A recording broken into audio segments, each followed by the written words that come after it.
Hello दोस्तों, आज मैं इस वीडियो में मैं आपको टोटल 30 धांसू प्रश्न बताऊंगा जो आपके एग्जाम में बार बार आते हैं।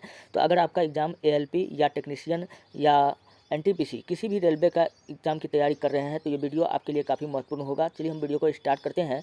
पहला प्रश्न आपके सामने में है, पत्तियों में गैसों का आदान प्रदान कहाँ होता है। दरअसल दोस्तों, पत्तियों में जो गैसों का आदान प्रदान होता है वह रंध्र द्वारा होता है। किसके द्वारा होता है? रंध्र द्वारा होता है। अच्छा, पत्ता में जो आपको छिद्र दिखाई देता है उन्हीं को दोस्तों हम लोग क्या कहते हैं? रंध्र कहते हैं। अच्छा, पत्ता पूछेगा, पत्तियों का रंग हरा हमको किसकी उपस्थिति के कारण दिखता है? तो क्लोरोफिल के कारण दिखता है। किसके कारण दिखता है? क्लोरोफिल के कारण दिखता है। क्वेश्चन आपसे पूछ लिया जाएगा, क्लोरोफिल में कौन सा तत्व पाया जाता है? तो आपको बताना है मैग्नीशियम। कौन सा तत्व पाया जाता है? मैग्नीशियम तत्व पाया जाता है। चलिए बढ़ते हैं नेक्स्ट प्रश्न। अगला है, रक्त के कौन सा अवयव घायल स्थान से रक्तस्राव के मार्ग को रक्त का थक्कन बनाकर अवरुद्ध करता है? अच्छा, रक्त का थक्का जमाने के लिए टोटल 14 प्रकार का तत्व का जरूरत पड़ता है। अगर आपसे क्वेश्चन पूछ लिया जाएगा कि रक्त का थक्का जो है किस आयन द्वारा जमता है, तो आपको बताना कैल्शियम आयन बताना है। अच्छा, रक्त का थक्का जमाने में कौन सा प्रोटीन सहायक है? तो कौन सा प्रोटीन में आपको याद रखना, फाइब्रिनोजन। क्या रखना है? फाइब्रिनोजन प्रोटीन से भी रक्त का थक्का जमता है। अच्छा, अगर आपसे पूछा जाएगा कि रक्त का थक्का जमाने में कौन सा विटामिन उपयोगी है, तो आपको जाना विटामिन के। क्या बताना है? विटामिन के। और प्लेटलेट्स भी दोस्तों, प्लेटलेट्स के कारण भी रक्त का थक्का जमता है। और अगर मनुष्य के शरीर में अगर प्लेटलेट्स का संख्या अगर गिर जाए तो आपको हो जाएगा डेंगू रोग। कौन सा रोग हो जाएगा? डेंगू रोग हो जाएगा। और डेंगू रोग का जो मच्छर होता है, जो मच्छर काटता है, उसका नाम है मादा एनफ्लीज मच्छर, मादा एनफ्लीज। अच्छा, डेंगू जो मच्छर होता है वो 45 डिग्री कोण पर काटता है। कितना डिग्री कोण पर काटता है? 45 डिग्री पर कोण पर काटता है। डेंगू को दोस्तों हड्डी तोड़ बुखार कहते हैं। क्या कहते हैं? डेंगू रोग को हम लोग कहते हैं हड्डी तोड़ बुखार, क्योंकि आपका हड्डी में बहुत ज़्यादा दर्द करने लगता है। तो चलिए हम लोग बढ़ते हैं नेक्स्ट प्रश्न। अगला प्रश्न आपके सामने में है, हाइड्रा में प्रजनन की विधि निम्नलिखित से कौन से हैं? हाइड्रा दोस्तों, जब भी आपको हाइड्रो शब्द सुनाई दे तो आप समझ जाइएगा कि ये जल का बात कर रहा है। तो हाइड्रा में प्रजनन की विधि कौन सा है? तो आपको याद रखना है कि विखंडन है। कौन सा है? विखंडन है। अच्छा, हाइड्रा का खोज पूछेगा किसने किया था? तो ल्यूवेनहॉक ने किया था। कौन किया था हाइड्रा का खोज? ल्यूवेनहॉक ने किया था। जिन्होंने जीवाणु का खोज किया था वही किसका खोज किया? हाइड्रा का खोज किया। हाइड्रा के शरीर का जो फूला हुआ भाग होता है उसको दोस्तों हम लोग क्या कहते हैं? हाइपोस्टोम कहते हैं। क्या कहते हैं? हाइपोस्टोम कहते हैं। ये इसका शरीर का फूला हुआ भाग जो मुंह के पास होता है, इसको हम लोग क्या कहते हैं? हाइपोस्टोम कहते हैं। हाइड्रा का शरीर का आकार अगर आपसे पूछ लिया जाए, इसका शरीर का जो आकार होता है वो कैसा होता है? इसका शरीर का आकार दोस्तों होता है सिलेंडर के जैसा, यानी बेलनाकार होता है। कैसा होता है? बेलनाकार होता है। चलिए बढ़ते हैं नेक्स्ट। अगला प्रश्न आपके सामने में है कि नेक्स्ट प्रश्न है, प्रकाश संश्लेषण में प्रकाश ऊर्जा रूपांतरित होती है। दोस्तों, प्रकाश संश्लेषण में प्रकाश ऊर्जा जो रूपांतरित होती है वो किस में होती है? तो ऑप्शन ए है यांत्रिक ऊर्जा में, ऑप्शन बी है जल में, ऑप्शन सी है रासायनिक ऊर्जा में। तो बिल्कुल राइट यहाँ ऑप्शन सी हो जाएगा। किसमें? रासायनिक ऊर्जा में। बात हम लोग करते हैं थोड़ा सा प्रकाश संश्लेषण के बारे में। तो प्रकाश संश्लेषण की क्रिया में पूछेगा कि कौन सा गैस का होना अनिवार्य है, तो आप याद रख लीजिएगा CO2 गैस का होना अनिवार्य है। अच्छा, प्रकाश संश्लेषण की क्रिया में पूछेगा कि कौन सा गैस मुक्त होता है? कौन सा गैस मुक्त होता है? तो मुक्त दोस्तों ऑक्सीजन होता है। कौन सा गैस होता है? O2 यानी ऑक्सीजन मुक्त होता है। फिर आपसे क्वेश्चन पूछ लिया जाएगा कि प्रकाश संश्लेषण की क्रिया में प्रकाश संश्लेषण की क्रिया पौधा जो है इसी के द्वारा क्या बनाता है? भोजन बनाता है। चलिए बढ़ते हैं नेक्स्ट प्रश्न आपके सामने में है। अगला प्रश्न है कि इनमें स्वपोषी कौन है? दोस्तों, स्वपोषी हम लोग जानते हैं कि जो अपना भोजन स्वयं बनाता है, जो किसी पर निर्भर नहीं रहता है, वो स्वपोषी कहलाता है। हरे पेड़ पौधे ये क्या है? स्वपोषी होते हैं। हरे पेड़ पौधे क्या होते हैं? स्वपोषी होते हैं। यानी कि मनुष्य क्या होता है? परपोषी होता है। हम लोग डिपेंडेंट है। और स्वपोषी होने का कारण है क्योंकि पौधे में क्या पाया जाता है? क्लोरोफिल। और इन्हीं के सहायता से क्या बनाता है? भोजन बना देता है। अगर मनुष्यों में भी अगर क्लोरोफिल पाया जाता तो वो भी अपना भोजन खुद ही बना लेता। चलिए बढ़ते हैं नेक्स्ट। अगला है अग्नाशय रस में पाया जाता है। दोस्तों दरअसल अग्नाशय जो होता है, अग्नाशय की अगर बात किया जाए तो इसका वजन होता है 50 से 85 ग्राम। कितना होता है? 50 से 85 ग्राम होता है। इनका कलर का बात किया जाए तो हल्का गुलाबी कलर का होता है।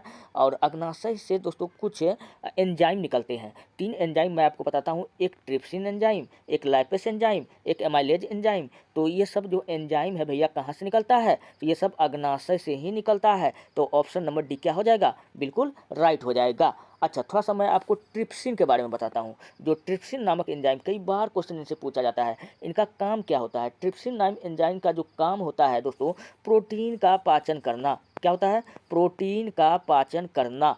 अच्छा, लाइपेस एंजाइम का पूछेगा कार्य क्या होता है? दोस्तों वसा को तोड़ने में जब ये वसा को तोड़ देता है तो आसानी से वसा का पाचन भी हो जाता है। तो लाइपेस का कार्य क्या होता है? वसा को तोड़ने में किसका प्रयोग किया जाता है? लाइपेस का प्रयोग किया जाता है। लाइपेस नामक एंजाइम का प्रयोग किया जाता है। चलिए बढ़ते हैं नेक्स्ट। अगला प्रश्न आपके सामने में है, निम्न में कौन उभयलिंगी जंतु है? दोस्तों उभयलिंगी ऐसा जंतु जो जल और स्थल दोनों जगह रहता है, उसको हम लोग उभयलिंगी कहते हैं। क्या कुत्ता जल में भी रह सकता है? नहीं, बिल्कुल नहीं।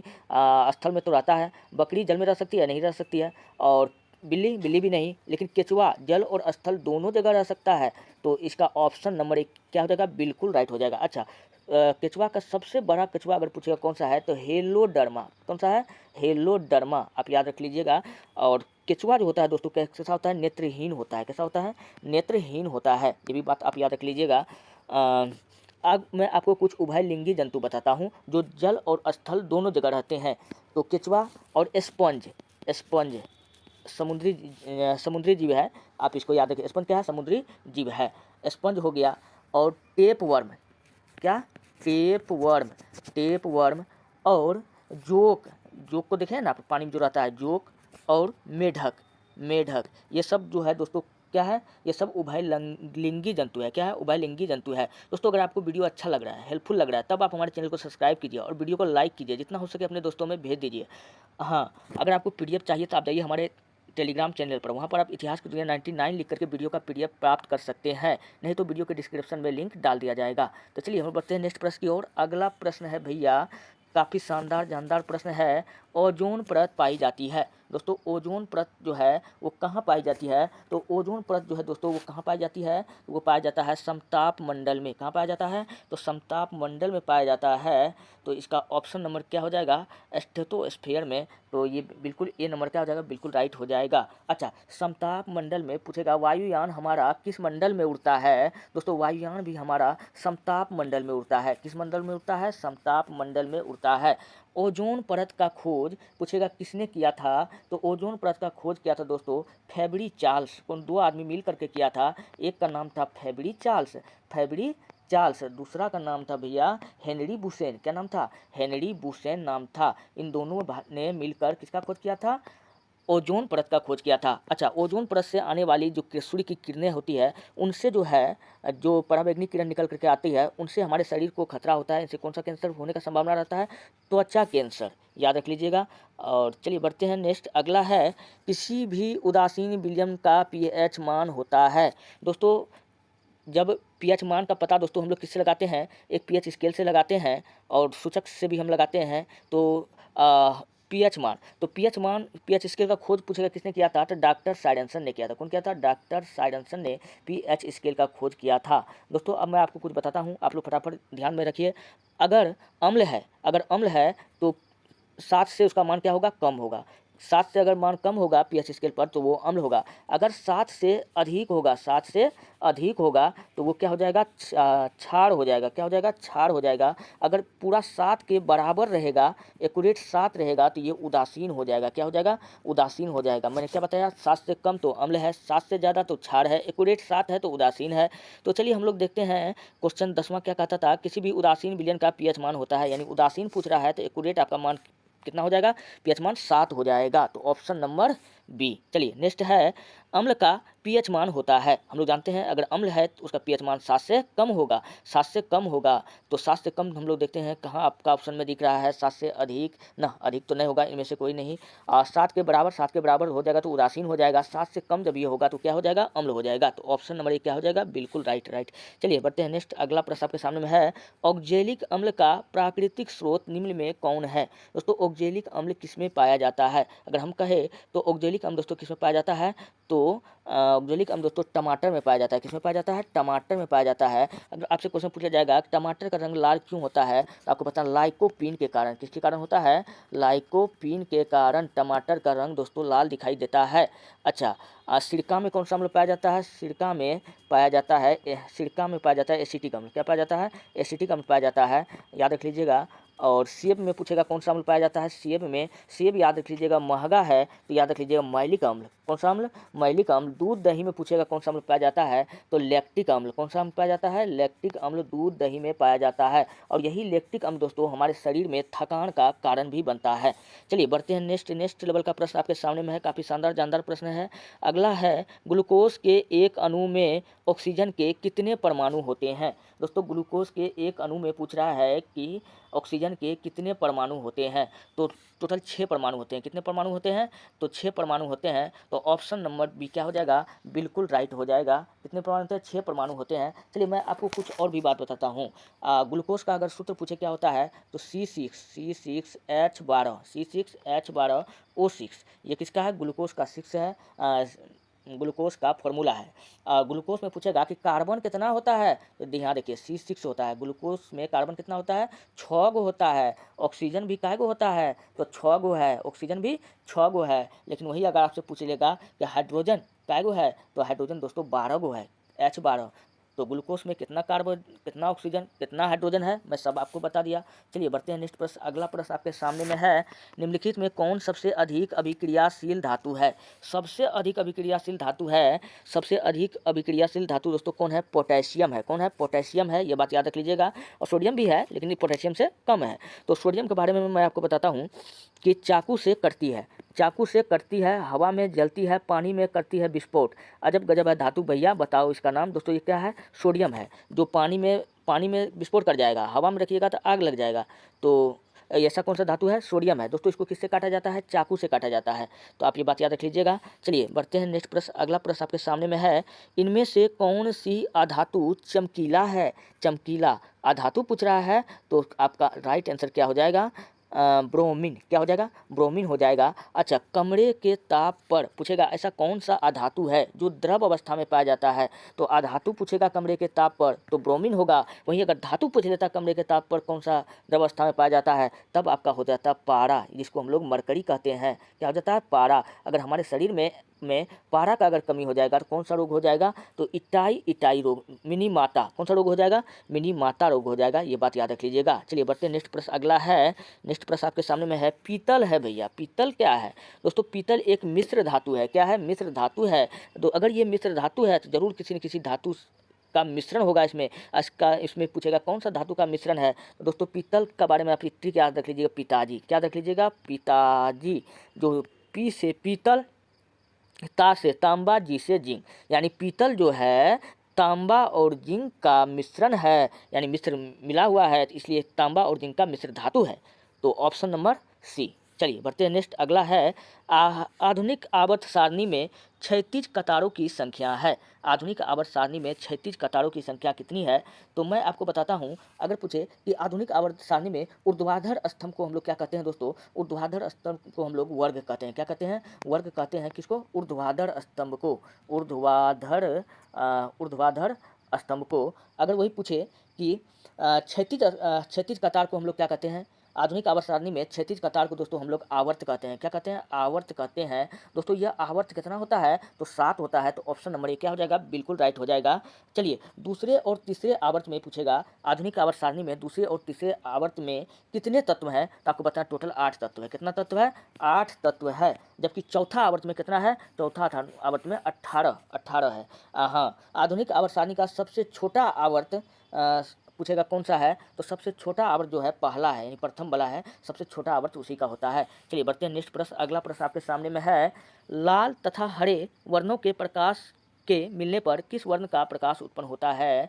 तो लाल तथा हरे वर्णों के प्रकाश के मिलने पर किस रंग का प्रकाश उत्पन्न होता है? तो ये हो जाएगा दोस्तों पीले कलर का हो जाएगा। तो ऑप्शन नंबर सी क्या हो जाएगा, बिल्कुल राइट हो जाएगा।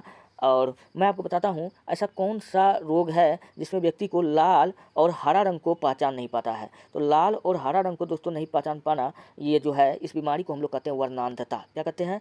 वर्णांधता। और इसी को हम लोग डाल्टोनिज्म रोग भी कहते हैं। क्या कहते हैं? डाल्टोनिज्म रोग कहते हैं। और इसमें व्यक्ति लाल और हरा रंग को स्पष्ट से नहीं देख पाता है। और यह एक दोस्तों अनुवांशिक रोग है। कैसा रोग है? अनुवांशिक रोग है। अनुवांशिकी का पिता पूछेगा किसको कहा जाता है, तो आपको बताना है कि ग्रेगर जॉन मेंडल। कौन है? ग्रेगर जॉन मेंडल को हम लोग कहते हैं। इन्होंने अनुवांशिकी का पता किस पे लगाया था? मटर के पौधे पे लगाया था। पूछे कौन सा मटर का पौधा, तो आपको सब कोई मटर का पौधा रट के जाता है, लेकिन कभी कभी क्वेश्चन घुमा देता है, वहाँ पर आता है कौन सा मटर? गार्डन मटर पे। कौन सा? गार्डन मटर पे। चलिए बढ़ते हैं नेक्स्ट प्रश्न। अगला है, अक्रिय तत्व कौन है? अच्छा, अक्रिय तत्व कौन है? तो मैं सारा अक्रिय तत्व का मैं एक ट्रिक है दोस्तों, मैं आपको बताता हूँ। New argon red hill captain जिनसे करता डील। आप लोग याद कीजिए या कॉपी में नोट कीजिए। न्यू से याद रख लीजिएगा नियोन, न्यू से याद रख लीजिएगा न्यूऑन, न्यू आर्गन, आर्गन से आर्गन ही होगा, न्यू आर्गन। रेड से याद रख लीजिएगा रेडॉन, रेडॉन, रेडॉन के बारे में याद रख लीजिएगा। जहाँ पर भूकंप होता है वहाँ पर रेडॉन गैस की संख्या बढ़ जाती है, इसलिए भूकंप रोधी गैस पूछेगा कौन सा है, तो रेडॉन गैस है। New argon red hill, hill से याद रख लीजिएगा हीलियम, हिल से helium. New argon red hill captain से याद रख लीजिएगा krypton, krypton, krypton. New argon red hill captain जिनसे से याद रख लीजिएगा जेनॉन। क्या रख लीजिएगा? जेनॉन। दोस्तों जेनॉन को हम लोग अद्भुत गैस कहते हैं। क्या कहते हैं? अद्भुत। कैप्टन जिनसे करता डील। तो ये सारे गैस जो हैं भैया कौन है? अक्रिय गैस है। इनकी पहचान क्या होता है? जिसका बाहरी कक्षा में 8 इलेक्ट्रॉन होगा। कितना इलेक्ट्रॉन होगा? 8 इलेक्ट्रॉन होगा। वो सब क्या होगा? अक्रिय गैस होगा। अक्रिय गैस होंगे। तो यहाँ पर देखिए आपको हीलियम यहाँ पर दिख रहा है, इसमें कोई भी नहीं दिखा। तो क्या दिखा? हीलियम दिखा। हीलियम का लेकिन बाहरी कक्षा में 8 इलेक्ट्रॉन नहीं है, लेकिन फिर भी हीलियम जो है अक्रिय गैस है, क्योंकि यह एक अपवाद है। चलिए बढ़ते हैं नेक्स्ट प्रश्न। अगला प्रश्न आपके सामने में है, कौन सा दर्पण आमतौर पर वाहनों के पीछे देखने के दर्पण के रूप में उपयोग किया जाता है? वाहनों को पीछे देखने के लिए वाहन को देखने के लिए कौन सा दर्पण का उपयोग किया जाता है? दोस्तों हम लोग साइड मिरर के रूप में उत्तल दर्पण का प्रयोग करते हैं। किसका प्रयोग करते हैं? उत्तल दर्पण का प्रयोग करते हैं। तो उत्तल दर्पण का प्रयोग और कहाँ कहाँ करते हैं? एक तो अभी हम देखें वाहनों में साइड मिरर के रूप में किया जाता है। दूसरा याद रखना है कि धूप के चश्मा बनाने में किसका प्रयोग होता है? इसी का होता है। और रोड लाइट में उत्तल दर्पण का ही यूज होता है। दोस्तों उत्तल दर्पण को हम लोग क्या कहते हैं? अपसारी दर्पण कहते हैं। क्या कहते हैं? उत्तल को अपसारी कहते हैं, जबकि अवतल को अभिसारी कहते हैं। उत्तल दर्पण को कौन सा दर्पण कहते हैं? अपसारी दर्पण कहते हैं। नेक्स्ट प्रश्न आपके सामने में है, अगला प्रश्न आपके सामने में है कि किसी उत्तल लेंस की फोकस दूरी हमेशा होती है। दोस्तों उत्तल लेंस की फोकस दूरी हमेशा क्या होती है? अच्छा, उत्तल लेंस बोले या उत्तल दर्पण बोले? क्या बोले? उत्तल लेंस, उत्तल दर्पण, दोनों का क्या हो जाएगा? पॉजिटिव। और वही अवतल लेंस और अवतल दर्पण, इनका क्या होता है? नेगेटिव होता है। तो उत्तल में क्या हो जाएगा? पॉजिटिव हो जाएगा। तो ऑप्शन नंबर 1 क्या हो जाएगा? बिल्कुल राइट हो जाएगा। चलिए नेक्स्ट प्रश्न आपके सामने में है, विद्युत आवेश का मात्रक क्या है? आवेश का मात्रक क्या है? आवेश का मात्रक दोस्तों होता है कूलाम। मैं आपको थोड़ा सा ट्रिक के माध्यम से समझाने का कोशिश करता हूँ। दोस्तों आवेश का मात्रक क्या होता है? कूलाम होता है। अगर कोई व्यक्ति ज़्यादा आवेश में है, तो मतलब कहने का मतलब क्या है कि वो ज़्यादा गुस्सा में है, तो उसको क्या कीजिए? पकड़ करके आप उसको इतना पीटिए कि वो जो है कूल हो जाए। क्या हो जाए? कूल हो जाए। कूल मतलब ठंडा हो जाए। कूल से याद रख लीजिएगा कूलाम। तो आवेश का मात्रक क्या हो जाएगा भैया? कूलाम हो जाएगा। चलिए बढ़ते नेक्स्ट प्रश्न। अगला है, आमीटर को विद्युत परिपथ में कैसे जोड़ा जाता है? तो आमीटर को दोस्तों विद्युत परिपथ में जो जोड़ा जाता है वो श्रेणी क्रम में जोड़ा जाता है। श्रेणी क्रम में जोड़ा जाता है। और श्रेणी क्रम में कैसे जोड़ा जाता है? कि एक लाइने से जोड़ा हुआ रहता है, एक लाइने से जोड़ा हुआ रहता है। अच्छा, घर में पूछेगा, घर में जो तार का जो वायरिंग होता है वो किस क्रम में होता है? आपको बताना है वो समांतर क्रम में होता है। कौन क्रम में होता है? समांतर क्रम में होता है। इसलिए तो आप देखते हैं टीवी के लिए अलग बटन, पंखा के लिए अलग बटन, बल्ब के लिए अलग बटन, तो इन सब के लिए अलग अलग बटन होता है, क्योंकि इसमें धारा क्या होता है? विभाजन हो जाता है, धारा बट जाता है। पूछेगा ऐसा कौन सा क्रम है जिसमें धारा का विभाजन हो जाता है, धारा बढ़ जाता है? यानी समांतर क्रम में धारा का विभाजन हो जाता है। श्रेणी क्रम में धारा का विभाजन नहीं होता है, क्योंकि ये कतारे में ये लगल रहता है। चलिए बढ़ते हैं, नेक्स्ट है अगला प्रश्न। अगला प्रश्न आपके सामने में है, मानव नेत्र वस्तु का प्रतिबिंब निम्न में से किस भाग पर बनता है। दोस्तों मानव नेत्र का प्रतिबिंब जहाँ पर बनता है तो वो कहाँ बनता है, तो रेटिना पर बनता है। कहाँ बनता है, रेटिना पर बनता है। ऑप्शन नंबर सी क्या हो जाएगा, बिल्कुल राइट हो जाएगा। अच्छा, किसी भी चीज़ को क्वालिटी को देखने के लिए, दरअसल आपके फ़ोन में जो कैमरा होता है वो कहते हैं कि 12 मेगापिक्सल का है, 15 मेगापिक्सल का है, लेकिन हमारी आँख जो है दोस्तों, ये भी पूछा गया है कि हमारे आँख में कितना मेगापिक्सल का कैमरा लगा हुआ है। इतना स्पष्ट हम लोग देख पाते हैं, तो कितना मेगापिक्सल का कैमरा है, तो आप याद रख लीजिएगा 576 मेगापिक्सल का कैमरा हमारे आँख में है। कितना, 576। चलिए बढ़ते हैं, नेक्स्ट है अगला प्रश्न, स्पेक्ट्रम प्राप्त करने के लिए किसका उपयोग होता है। दोस्तों स्पेक्ट्रम जो होता है वो हमेशा प्रिज्म में होता है। किसका कहाँ होता है, प्रिज्म में होता है। तो ऑप्शन नंबर डी क्या हो जाएगा, बिल्कुल राइट हो जाएगा। इसका जो होता है एक सतह, प्रिज्म का दोस्तों एक सतह आयताकार होता है और इसका सम्मुख सतह कैसा होता है, त्रिभुजाकार होता है। कैसा होता है, त्रिभुजाकार होता है, ये भी बात याद रख लीजिएगा। चलिए बढ़ते हैं, नेक्स्ट है अगला है, एसिटिक अम्ल का तणु विलयन के बारे में कौन सा अवलोकन सत्य है।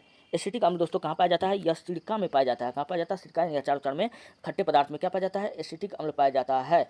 अच्छा, दूध में कौन सा अम्ल पाया जाता है, दूध में दोस्तों, दूध में पाया जाता है लैक्टिक अम्ल। कौन सा अम्ल पाया जाता है, लैक्टिक अम्ल पाया जाता है। और दूध की शुद्धता पूछेगा किससे मापा जाता है, तो लैक्टोमीटर से मापा जाता है। किससे मापा जाता है, लैक्टोमीटर से मापा जाता है। और टमाटर में पूछेगा कौन सा अम्ल, ऑक्जेलिक अम्ल। कौन सा अम्ल, ऑक्जेलिक अम्ल। चलिए, और अंडा, थोड़ा सा अंडा के बारे में मैं आपको बता देता हूँ। अंडा का जो बीच वाला भाग होता है, जो उजला उजला होता है दोस्तों, वो जो होता है उसमें वो किसका बना हुआ होता है, वो होता है जो पीला वाला भाग होता है, हाँ बीच वाला भाग में प्रोटीन होता है। क्या होता है, प्रोटीन होता है, ये बात याद रख लीजिएगा। और अंडा का जो खोल है किससे बना होता है, कैल्शियम कार्बोनेट से बनता है। किससे बनता है, कैल्शियम कार्बोनेट से बनता है, सॉरी दोस्तों। चलिए बढ़ते हैं, नेक्स्ट अगला प्रश्न आपके सामने में है, Zn plus CuSO4, ZnSO4 plus Cu ऊपर दी गई रासायनिक अभिक्रिया किस प्रकार की अभिक्रिया है। दोस्तों यह जो अभिक्रिया है वो विस्थापन अभिक्रिया है। कौन सी अभिक्रिया है, विस्थापन अभिक्रिया है। तो ऑप्शन नंबर क्या हो जाएगा, चलिए यहाँ पर देख लीजिए आप कौन सा, हाँ ऑप्शन नंबर बी क्या हो जाएगा इनका, बिल्कुल राइट हो जाएगा। तो ऑप्शन बी बिल्कुल राइट हो जाएगा। दोस्तों ये रहा आज के कुछ प्रश्न जो मैंने आपको बताया, काफ़ी इंपॉर्टेंट, काफ़ी शानदार, काफ़ी जानदार प्रश्न था। यही सब प्रश्न आपके एग्जाम में पूछे जाते हैं। अगर आप LP, रेलवे किसी भी एग्जाम की तैयारी करते हैं तो आपके लिए चैनल बेस्ट होगा। चलिए अगर आपको PDF चाहिए तो आप जाइए हमारे टेलीग्राम चैनल पर, वहाँ पर आप इतिहास की दुनिया 99 लिख करके सर्च कीजिए, आपको वहाँ से PDF मिल जाएगा। अगर ना फिर भी अगर नहीं आप कर सकते हैं तो आप मेरा डिस्क्रिप्शन में जाइए, वहाँ पर आप जाकर के हमारे टेलीग्राम चैनल पर जाकर के लिंक दिया हुआ है, आप उनको क्लिक कीजिए और वहाँ से PDF आप प्राप्त कर सकते हैं। अगर वीडियो आपको अच्छा लगता है, हेल्पफुल लगता है, तब आप हमारे चैनल को सब्सक्राइब कीजिए और वीडियो को लाइक कीजिए, जितना हो सके अपने दोस्तों में शेयर कीजिए।